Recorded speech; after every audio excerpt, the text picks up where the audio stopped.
Formula ఈ car racing కి సంబంధించి ఏసీబీ విచారణకు న్యాయవాదులతో సహా హాజరవుతానని చెప్పినటువంటి కేటీఆర్ అక్కడి నుంచి బయటికి వెళ్ళిపోయారు. తెలంగాణ భవన్లో మాత్రమే కార్యకర్తల సమావేశంలో పాల్గొన్నారు. యాక్చువల్గా అసలు ఏం జరుగుతోంది? ఇన్ని విషయాలు జరుగుతున్నప్పటికీ కవిత కూడా బీసీల సమావేశాన్ని ఏర్పాటు చేసి పెద్ద ఎత్తున జిల్లాల వారీగా తిరుగుతూ ఉన్నప్పటికీ కూడా కేసీఆర్ ఎందుకు మాట్లాడలేకపోతున్నారు?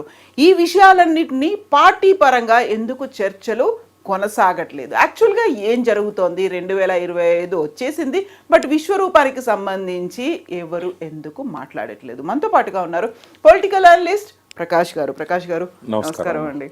సో ఫార్ములా ఈ కార్ రేస్కి సంబంధించి ఏసీబీ విచారణకు ఈరోజు కేటీఆర్ వెళ్ళాలి, బట్ న్యాయవాదులతో వెళ్తాను అన్నారు, అక్కడ కుదరదని చెప్పారు. యాక్చువల్గా లా ప్రొవిజన్ అనేది ఎలా ఉందండి? అంటే తీసుకుపోకూడదని ఎక్కడా లేదు. అయితే ఒకవేళ ఆబ్జెక్షన్ చేసినట్టయితే కోర్టు పోయి డైరెక్షన్ తెచ్చుకోవచ్చు. ఓకే, ఎవరు? కేటీఆర్ గారు లాయర్ ద్వారా ఎంక్వైరీ జరపాలి. ఎందుకంటే నేను వాళ్ళని నమ్మడం లేదు.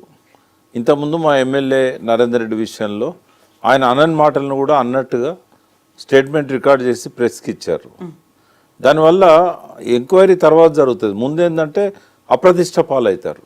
కేటీఆర్ ఇన్వాల్వ్మెంట్ ఉన్నది అన్నట్టుగా నరేందర్ రెడ్డితో స్టేట్మెంట్ నరేందర్ రెడ్డి ఒప్పుకున్నాడు అని. కాబట్టి ఆ సంతకాలు ఎక్కడ లేకున్నా కూడా, సంతకాలు చేసినా కూడా చెల్లవు అవి. పోలీసుల ముందు ఇచ్చే ఏ కన్ఫెషన్ కూడా లీగాలిటీ ఉండదు. బట్ వాళ్ళు ఈ రకంగా రేపు ఎవరన్నా మీడియా వాళ్ళు పోయి కేటీఆర్ను విచారించారు, ఏం చెప్పారు అన్నప్పుడు ఈయన అన్నని మాటల్ని కూడా అన్నట్టుగా వాళ్ళు చెప్పొచ్చు. వాళ్ళ పోలీసులది కూడా ఎట్లుందంటే మింగలేని కక్కలేని పరిస్థితే ఉన్నది. ఎందుకంటే పైనుంచి వాళ్ళ మీద ఉన్న ఒత్తిళ్ళు అలాంటివి. కొంతమంది పూర్తిగా అంటే తమ బాధ్యతలను ఎలా నిర్వహించాలి అనే దాని పట్ల కూడా ముఖ్యమంత్రి ఏది చెప్తా చేద్దాం మనకేందన్నట్టుగా వాళ్ళు వ్యవహరిస్తున్నారు.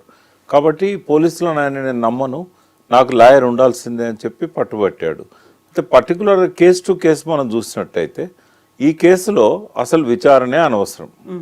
ఎందుకంటే కేటీఆర్ ఆయన ఒక సంతకం పెట్టాడు తప్ప ఫైల్ అంతా నడిపించింది అరవింద్ కుమార్ గారు, ప్రిన్సిపల్ సెక్రటరీ. డిపార్ట్మెంట్ ఇన్వాల్వ్మెంట్ ఉంది. అక్కడ ఎక్కడ కూడా మనీ కేటీఆర్ అకౌంట్లలోకి రాలేదు. డాక్యుమెంటరీ ప్రూఫ్స్ అన్నీ కూడా గవర్నమెంట్ దగ్గరనే ఉన్నాయి.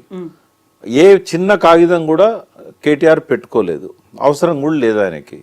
ఇదంతా ఫైల్ ట్రాన్సాక్షన్స్ అన్నీ కూడా గవర్నమెంట్లో ఉన్నప్పుడు, హెచ్ఎండిఏలోనే అన్నీ ఉన్నప్పుడు ఎందుకు విచారించాలి? అలా అవినీతి నిరోధక శాఖ ఇన్వాల్వ్మెంటే అవసరం లేదు. ఈ విషయాలన్నిటి మీద మీడియాలో జరిగిన చర్చ కంటే 10 రెట్లు ఎక్కువగా హైకోర్టులో జరిగింది. జరిగినప్పుడు ఏసీబీ అనేక సార్లు వాళ్ళు సమయం తీసుకొని వాళ్ళు చెప్పాల్సిన విషయాలన్నీ, అడగాల్సిన విషయాలన్నీ హైకోర్టులో వాళ్ళు చెప్పారు. డిఫెన్స్ లాయర్గా కేటీఆర్ గారు అడ్వకేట్ కూడా సుప్రీంకోర్టు నుంచి కూడా వచ్చి మీరు రకంగా అరాజ్ చేసినట్టయితే ప్రతి సంతకాన్ని సస్పెక్ట్ చేయొచ్చు. రిలీజ్ చేసిన ప్రతి ఫండ్ను దీని వెనకాల ఏమన్నా అవినీతి కోణం ఉందేమో అని చెప్పి అనుమానపడే అవకాశం ఉంటుంది. ఇట్లా చేస్తే కనుక ఏ మంత్రి పనిచేయలేడు, ఏ మంత్రి సంతకం పెట్టలేడు, ఇదేం ప్రాక్టీస్ అని చెప్పేసి ఆయన తిట్టిపోయింది వచ్చి. ఇవాళ ఆర్గ్యుమెంట్స్ అన్నీ అయిపోయినాయి. కొత్తగా ఏసీబీ అడిగేదేం లేదు, డిఫెన్స్ లాయర్ చెప్పాల్సిందేం లేదు. రిజర్వ్ ఉంది, ఆర్డర్ పెండింగ్ లేదు, ఓన్లీ రిజర్వ్ ఫర్ జడ్జిమెంటే ఉంది. మరి అటువంటప్పుడు ఇంకా ఏం అడిగేది ఉంది? ఒకవేళ అడగదలుచుకుంటే ఎందుకు వాళ్ళు లాయర్ని అలౌ చేయకూడదు? లాయర్ ఉంటే వాళ్ళకు వచ్చిన ఇబ్బంది ఏంది? రికార్డ్స్ తెమ్మన్నారు, రికార్డ్స్ ఆయన దగ్గర ఏముంటాయి? కాబట్టి ఒక మాలిఫైడ్ ఇంటెన్షన్, ఒక దురుద్దేశపూరితమైన పాత్ర ఇవాళ ఏసీబీది కనబడతా ఉన్నది. దీని వెనకాల లాయర్స్ను కూర్చోబెట్టి వాళ్ళ ముందరనే క్వశ్చన్స్ అడగచ్చు. ఇబ్బంది ఏముంటుంది అందులో? ఇదేమన్నా సీరియస్ క్రైమా, అఫెన్సా?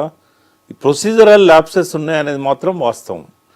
దానికి ఎక్స్ప్లెనేషన్ ఇవ్వడానికి హైకోర్టులోనైనా ఇచ్చారు, ఇక్కడ కూడా ఇవ్వడానికి ఆయన ఎప్పుడు వెనుకపోడు. ప్రొసీజరల్ ల్యాప్సెస్ విషయంలో లాయర్ పక్కన ఉండడం వల్ల కొంత ఆ ప్రొసీజర్ గురించి వాటి గురించి కన్సల్ట్ చేయడానికి అవకాశం ఉంటుంది.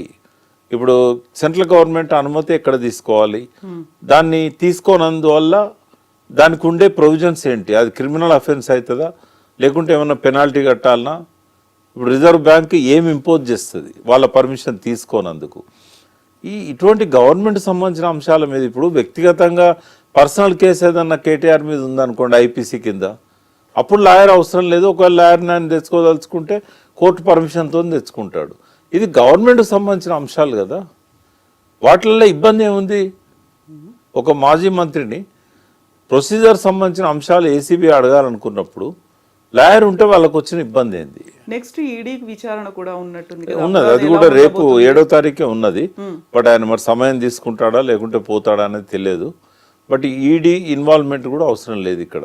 వాళ్ళకి ఏమన్నా పీస్ ఆఫ్ ఎవిడెన్స్ దొరికింది అనుకోండి, ఫలానా అకౌంట్లో కిక్ బ్యాక్స్ పడ్డాయి, లేకపోతే దాన్ని ఏమంటారు, అది రాజశేఖర రెడ్డి గారు అప్పుడు క్విడ్ ప్రోకో జరిగినట్టుగా ఏదన్నా ఒక బెనిఫిట్.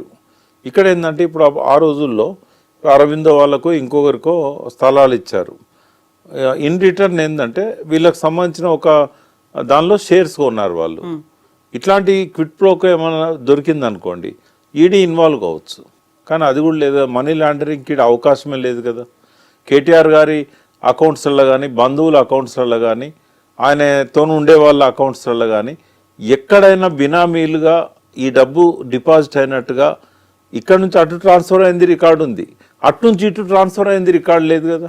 మరి లేనప్పుడు ఎట్లా సస్పెక్ట్ చేస్తారు? ఈడీ అవసరం ఏంది ఇక్కడ? ఈడీ ఏసీబీ రెండు అవసరం లేదు.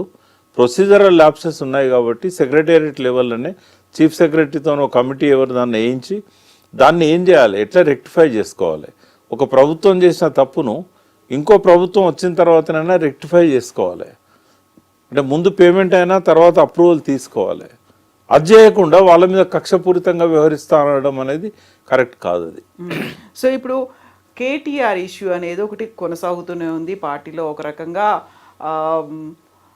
నిరసనలు కొనసాగుతున్నాయి, లేకపోతే మద్దతుగా ఎమ్మెల్యేలు వస్తున్నారు, నాయకులందరూ నిలబడుతున్నారు. ఇంకోవైపు కవిత ఇండివిజువల్గా బీసీ నాయకులను పిలిపిస్తున్నారు, మెమరాండాలు సమర్పిస్తున్నారు. దీంతో పాటుగా నిజామాబాద్, ఈరోజు పర్టికులర్గా ఆసిఫాబాద్ వెళ్ళారు. వీటన్నిటిని ఇంకో యాంగిల్లో చూస్తున్నారు. ఇలా రెండు భిన్నమైనటువంటి పార్శ్వాలు ఎందుకు కనిపిస్తున్నాయి ఈ మధ్యకాలంలో? అంటే కవిత గారు జైలు నుంచి వచ్చిన తర్వాత కొంతకాలం మౌనంగానే ఉన్నారు. హాస్పిటల్ ట్రీట్మెంట్స్ కానీ, కొంచెం ఆరోగ్యం కుదుటపడాలని కానీ ఆమె బయటికి రాలేదు. తర్వాత ఆమె అంతకుముందు ఏదైతే జైలు పోకముందు బీసీ నినాదం తీసుకున్నారు. ఆ రెండు డిమాండ్స్ ప్రధానంగా పెట్టింది ఆమె. ఒకటి కులగణన చేయాలనేది అంతకుముందు రౌండ్ టేబుల్ సమావేశంలో, రెండవది జ్యోతిబా పూలే విగ్రహాన్ని అసెంబ్లీలో పెట్టాలనేది.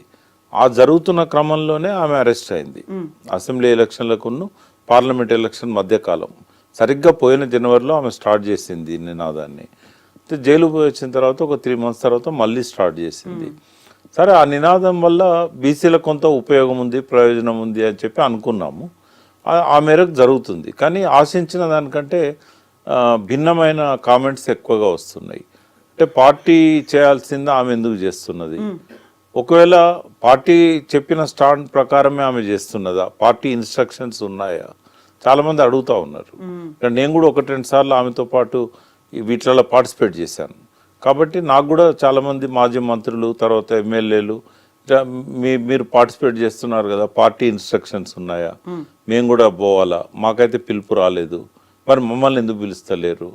అంటే పర్టికులర్గా మొన్న మద్రాస్కి పార్టీ తరఫున ఒక డెలిగేషన్, అంటే మాలాంటి వాళ్ళని కూడా అందులో ఇంక్లూడ్ చేశారు. ఎందుకంటే బీసీ ఇంటెలెక్చువల్స్ కూడా ఉండాలి అని అన్నప్పుడు కొంతమంది నాలాంటి వాళ్ళని కూడా అందులో పెట్టారు, పార్టీలో లేకపోయినా కూడా.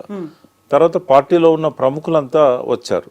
ఉదాహరణకు మత్స్వనాచారి గారు కౌన్సిల్లో ఇవాళ ప్రతిపక్ష నాయకుడు, ఆయనతో పాటుగా మాజీ కౌన్సిల్ చైర్మన్ స్వామి గౌడ్ గారు వచ్చారు, మాజీ మంత్రులు శ్రీనివాస్ గౌడ్ వీళ్ళు వచ్చారు.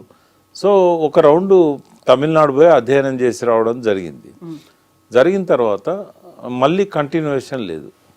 అంటే వచ్చిన తర్వాత మళ్ళీ మేమంతా సమావేశమై ఒక రిపోర్ట్ కూడా ఇవ్వడం జరిగింది. ఇచ్చిన తర్వాత మళ్ళీ దాని గురించి ఈ రోజు వరకు పిలుపు కానీ, మరి ఫర్దర్గా ఎట్లా చేద్దామనే దాని మీద కానీ ఏది లేదు.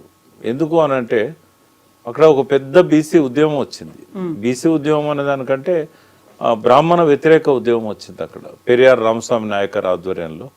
అంటే మేము తీసుకున్న స్టడీ కూడా ఏంటంటే, సామాజికంగా అట్లాంటి ఉద్యమాలు లేకుండా ఆ చైతన్యం పెరగదు, రాజకీయ శక్తిగా మలచలేము. అయితే మరి పార్టీ ఏమన్నా ఇప్పుడు ఈ బీసీ వాదాన్ని ఎత్తుకున్నట్టయితే వీళ్ళల్లో పోలరైజేషన్ వచ్చి ఒక రాజకీయ శక్తిగా ఏర్పడతారేమో ఆ పెరియార్ రామస్వామి నాయకర్ యొక్క ఇన్స్పిరేషన్తో. అక్కడ ఏ రిజర్వేషన్ అడగకుండానే సింగిల్ డిజిట్లో ఎమ్మెల్యేలు అప్పర్ క్యాస్ట్ నుంచి ఎన్నికయ్యారు. మొత్తం ఎమ్మెల్యేలు బీసీలు, ఎస్సీలు, ఎస్టీలే తమిళనాడులో. ఆడేం రిజర్వేషన్ డిమాండే లేదు. ఎందుకు అంటే ఆ స్థాయిలో ఇప్పుడు అప్పర్ కాస్ట్ వాళ్ళే మాకు ఎన్ని సీట్లు ఇస్తారని వీళ్ళని అడుక్కోవాల్సిన పరిస్థితి వచ్చింది. ఇంకా కరుణానిధి కానీ స్టాలిన్ కానీ వీళ్ళంతా కూడా ఏంటంటే బీసీ డామినేటింగ్ పార్టీ కదా డిఎంకే. కాబట్టి అటువంటి పరిస్థితి ఎక్కడ వస్తుందో ఇక్కడ అని వెనుకపోయినలేమో అని నేనైతే అనుకుంటున్నా. ఖచ్చితంగా నాకు పార్టీ మీద ఆక్షేపణ ఉంది. ఎందుకు అంటే మీరు ఒకసారి ఎత్తుకున్న దాన్ని కొనసాగనీయట్లేదు. అధ్యయనం చేసి వచ్చిన తర్వాత రిపోర్ట్ ఇచ్చినాక సైలెంట్గా ఉన్నారు. మరి బీసీలు ఎటుపోవాలి? మరి పోనీ కవిత గారు తీసుకునే నిర్ణయాన్ని పార్టీ సపోర్ట్ చేసినట్టయితే పార్టీ నాయకులను ఎందుకని ఇన్వాల్వ్ చేయట్లేదు? పార్టీలకు అతీతంగా ఆమె బీసీ ఉద్యమాన్ని నిర్మించాలనుకున్నా కూడా ప్రతి బీసీ ఏ పార్టీలో ఉన్నా కూడా అటెండ్ కావడంలో నష్టమేం లేదు. బట్ ఆమె దగ్గర నుంచి వాళ్ళకి పిలుపు పోవడం లేదు. సో ఇవన్నీ అనుమానాల వల్ల. సో తను కవిత ఇండివిజువల్ గానే చేస్తున్నారా? పార్టీ సపోర్ట్ ఉందా? కనీసం అనుమతైనా తీసుకున్నారా లేదా? ఇక్కడ ఉన్నటువంటి బీసీ లీడర్లందరూ ఏం చెయ్యాలి? మీ ద్వారా నేను చెప్పాలనుకున్నది ఏంటంటే ఆమెకు పార్టీ ఇన్స్ట్రక్షన్స్ లేవు, పార్టీ దాన్ని ఎత్తుకోలేదు, ఆమె నువ్వు పోయి కండక్ట్ చేయమని చెప్పలేదు. అది ఆమె వ్యక్తిగతంగా చేస్తున్నది. జాగృతి అప్పుడు ఎట్లా చేసిందో బీసీ నినాదంతో జ్యోతిబాపులే విగ్రహం పెట్టాలన్నా లేకుంటే కులగణన విషయంలో ఆమె ఇన్వాల్వ్మెంట్ అయినా ఈరోజు పెట్టే మీటింగ్స్ అయినా కూడా ఆమెకున్న జాగృతి అనుభవం రీత్యా ఆమె తీసుకుంటున్నదే కానీ పార్టీ అయితే అఫీషియల్గా ఎటువంటి ప్రకటన చేయలేదు. పార్టీ నాయకుల్లో ఆ గందరగోళం ఉన్నదంటేనే పార్టీ నుంచి వాళ్ళకి ఎటువంటి ఇన్స్ట్రక్షన్స్ లేవని. బీసీలను ఇవాళ వెంట పెట్టుకోకుండా ఏ పార్టీ అధికారంలోకి రాదు. ఇంకొకటి వాళ్ళకు కూడా నేను చెప్పదలుచుకున్నా, రాబోయే 2 ఏళ్లలో ఒక బలమైన బీసీ పార్టీ ఆవిర్భవించబోతున్నది. ఆ పార్టీ వచ్చిన తర్వాత ఆ పార్టీతో పొత్తు కలవకుండా ఏ పార్టీ అధికారంలోకి రాదు. సో ఇప్పుడు బీఆర్ఎస్ కి కూడా అనివార్యమైన పరిస్థితి. బీసీ పార్టీ రావడాన్ని ఎవరు ఆపలేరు. బీసీ పార్టీ వస్తున్నది. ఆ పార్టీతో పొత్తు పెట్టుకోకుండా ఎవరు నెక్స్ట్ అధికారంలోకి రారు. తెలంగాణలో ఒక 4వ శక్తిగా బీసీ పార్టీ వస్తున్నది. బీజేపీ ఒకవేళ ఈటల రాజేందర్ని అధ్యక్షునిగా ప్రకటించి బీసీలను తమ వైపు తిప్పుకోవాలనుకున్నా ఈ పార్టీ ఆవిర్భావం మాత్రం 100% తథ్యం. సో పార్టీలకు అతీతంగా ఇప్పటిదాకా బీసీలుగా వాళ్ళు అనగారినట్టుగా ఉన్నారు, లేకుంటే వాళ్ళకి అవకాశాలు లేదు అనుకున్న వాళ్ళ, లేకుంటే ఇప్పటిదాకా పోరాటాలు చేస్తూ వస్తున్న వాళ్ళ, ఎవరు లీడ్ చేయబోతున్నారు? ప్రతి బీసీ మైండ్ లో ఉందమ్మా. ప్రతి బీసీ మైండ్ లో మాకంటూ ఒక రాజకీయ పార్టీ కావాలి, ఒక స్వీయ రాజకీయ శక్తిగా తెలంగాణ రాష్ట్ర సమితి ఎట్లా ముందుకు వచ్చిందో బీసీల ప్రయోజనాల కోసం ఒక బీసీ పార్టీ కావాలనే ఆకాంక్ష ప్రతి బీసీ మైండ్లో ఉంది. అది రాజకీయాలలో ఉన్న బీసీలలో ఉంది, బయట ఉన్న బీసీలలో ఉంది, రాజకీయంగా అనగదొక్కబడ్డ బీసీలలో ఉంది, పార్టీల నిరాదరణకు గురవుతున్న బీసీలలో ఉంది, విద్యార్థులలో ఉంది, యూత్లో ఉంది, గ్రామాలలో ఉన్న స్థానిక సంస్థలలో ఉన్న ప్రజాప్రతినిధులలో కూడా ఈ వాదన ఉంది. ఒక్కసారి ఆ బీసీ పార్టీ స్టార్ట్ అయిందంటే దాన్ని ఆపడం కానీ ఎవరి తరం కాదు.